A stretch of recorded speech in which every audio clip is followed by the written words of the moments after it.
A filing by Special Counsel Jack Smith in Trump's January 6th indictment was just unsealed. In the now unsealed 165-page document, Smith wrote in part, quote, "The defendant launched a series of increasingly desperate plans to overturn the legitimate election results in 7 states that he had lost."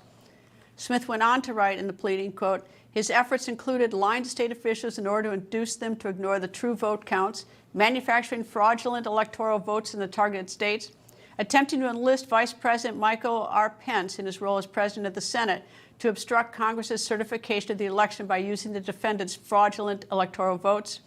And when all else had failed on January 6, 2021, directing an angry crowd of supporters to the United States Capitol to obstruct the congressional certification," end quote.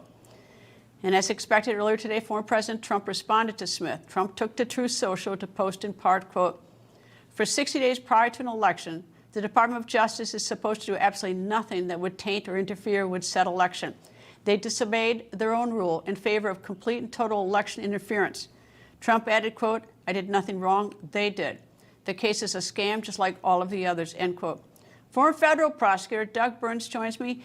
Doug, the bottom line is that court justice is supposed to be fair. Tell me, was it fair that this document got unsealed less than 60 days before the election? Absolutely not. This document should never have been unsealed. There's no reason whatsoever. You can sort of ask a rhetorical question. Why in the world would you unseal this document 33 days before the election? DOJ policy is clear.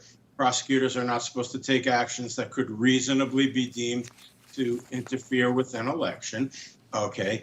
And this is just unbelievable that this was unsealed. Now, it's interesting, Greta, because a talking point has emerged, and I'd like to debunk it and reject it. The talking point is the American public's entitled to know this information.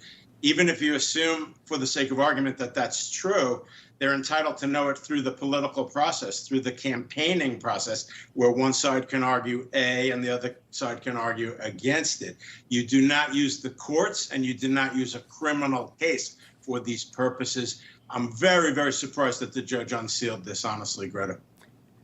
And not to mention the fact that even in the courtroom, you have a chance to cross-examine, which is where you would expect. But the fact that this judge unsealed it, there isn't a court date, there isn't even a trial date set up. There was absolutely no reason at all except to make an effort. I think it's dirty. I think the judge knew better. She's a former federal defender. She knew exactly what she was doing, and so did Special Counsel Jack Smith. But let me just give you an idea of the headlines they provoked.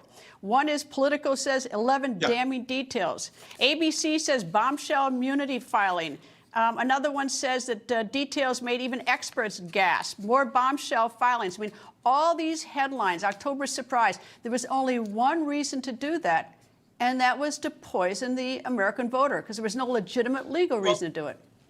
Greta, any lawyer is going to tell you, and you're a lawyer, you don't take a one-sided litigation document, okay, which lays out forcefully their side. The way we do this is then we watch the other side forcefully lay out their side, and then we try to decide where the truth is. So here the media laps up a one-sided litigation document, a pleading, and they just treat it as absolutely the gospel. That's it. And it's outrageous. And the point is, make a little crystal ball prediction. When the defense puts their submission in, let's see how much that gets covered, right, Greta?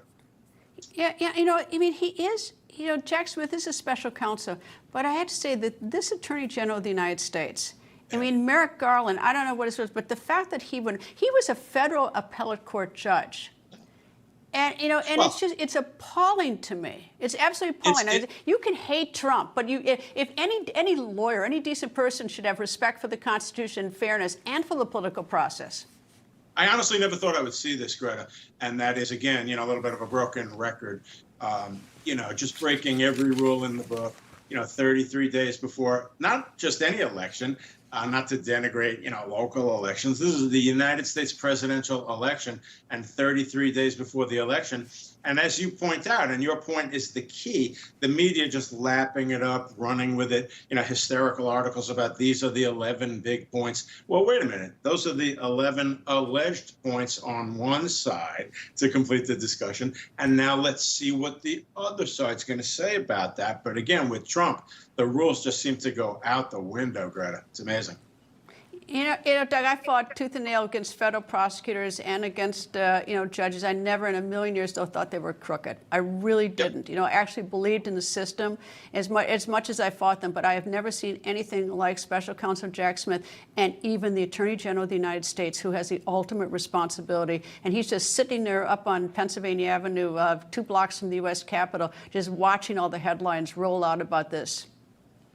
Well, this political case, again, is an outlier. I think that's the good news. So, day to day in cases that aren't political. I mean, I've never once, you might find this interesting, and the viewers, never once in 38 years had anybody say that judge is a Republican or that judge was appointed by so-and-so president. That just doesn't enter into day-to-day cases. So here we're in this outlier, ridiculous lawfare. I'm not sure.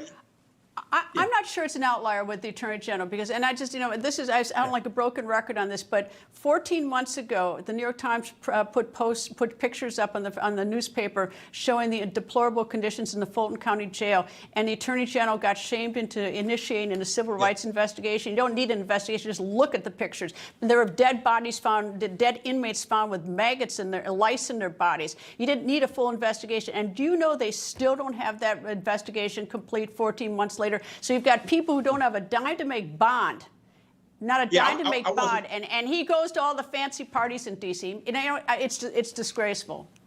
I wasn't that clear. I meant it's an outlier in the sense that this highly charged political case is just throwing every rule out the window, and it's really disgraceful. And I never really thought I would see the courts weaponized. And I know we don't have time, but that New York case, $450 million fine in a case with no loss. I mean, I never thought I'd see this, Greta, honestly.